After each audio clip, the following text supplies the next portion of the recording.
दोस्तों, क्या आपने कभी अदरक की खेती के बारे में सुना है? और किस जगह अदरक की खेती की जाती है आपको पता है? और लोग अदरक की खेती करके कैसे कमा रहे हैं करोड़ों रुपए? और अदरक कैसे बनती है? और हमारे घरों तक पहुंचने से पहले आखिर अदरक को किन किन प्रोसेस से गुजरना पड़ता है? दोस्तों, अगर आपको लगता है कि अदरक खेतों से हार्वेस्ट होकर सीधे हमारे घरों तक पहुंचती है, तो आप बिल्कुल गलत है, क्योंकि खेतों से हार्वेस्ट होने के बाद अदरक को कई प्रोसेस से गुजरना पड़ता है, जिसके बाद ये खाने लायक बन पाती है। और आज के इस वीडियो में हम इसी प्रोसेस को जानने वाले हैं और देखने वाले हैं कि अदरक की फार्मिंग कैसे होती है और फिर फैक्ट्री में प्रोसेस होने के बाद ये अदरक हमारे घरों तक कैसे पहुंचती है। अदरक पौधे के ऊपर नहीं बल्कि आलू की तरह जमीन के नीचे लगती है। इसकी फार्मिंग के लिए अप्रैल और जून महीने के बीच में अदरक की बुवाई होती है। बाजार में मिलने वाले अदरक को कुछ इस तरह से टुकड़ों में काटकर एक मशीन द्वारा बुवाई कर दी जाती है। अभी हम आपको जो फार्मिंग दिखाने वाले हैं वो मॉडर्न फार्मिंग है और भारत के कई हिस्सों में ये सभी काम हाथों से भी किए जाते हैं। अदरक की बुवाई के 15 दिन बाद इसके पौधे निकलने शुरू हो जाते हैं और कुछ महीनों में ये फसल पूरी तरह से तैयार हो जाती है। लेकिन अभी इस फसल में काफी सारी घास है। इस घास को हटाने के लिए और अदरक को हार्वेस्टिंग लायक बनाने के लिए अदरक के खेत में इस मशीन को चलाया जाता है, जो अदरक को हार्वेस्टिंग लायक बना देती है। अब इस अदरक को हार्वेस्ट किया जा रहा है। ये मशीन अदरक के पौधे को उखाड़कर उसके आगे वाले हिस्सों को काट देती है और बची हुई अदरक को कंटेनर में डालती हुई चलती है। भारत में यही काम हाथों द्वारा भी किया जाता है।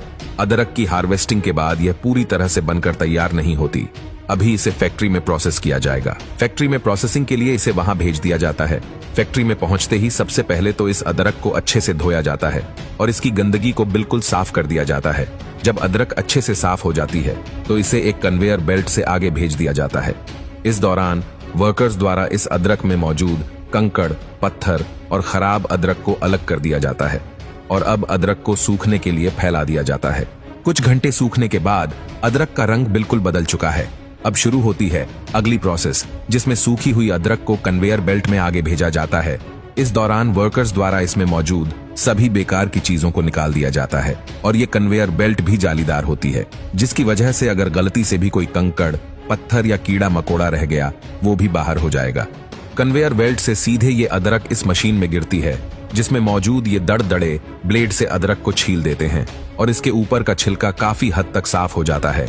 इसके बाद इसे एक बार फिर से हाई प्रेशर वाटर में धोया जाता है और लेजर स्कैनिंग होने के बाद कन्वेयर बेल्ट से पैकिंग सेक्शन में भेज दिया जाता है, जहां इन अदरक को पैक करके मार्केट में भेज दिया जाता है। मार्केट से ये अदरक हमारे घरों तक पहुंचती है, जिसका इस्तेमाल हम चाय बनाने और भी कई कामों में करते हैं। भारत के किसान आज भी ये सभी काम घर पर हाथों से ही करते हैं। भारत में हाथों द्वारा ही खेतों में अदरक की हार्वेस्टिंग होती है और फिर उन्हें सुखाया जाता है। इसके बाद सूखने के बाद इन्हें मार्केट में भेज दिया जाता है, जहां से ये हमारे घरों तक पहुंचती है। तो दोस्तों, अदरक की खेती के बारे में आपको क्या कहना, हमें कमेंट करके जरूर बताएंगे।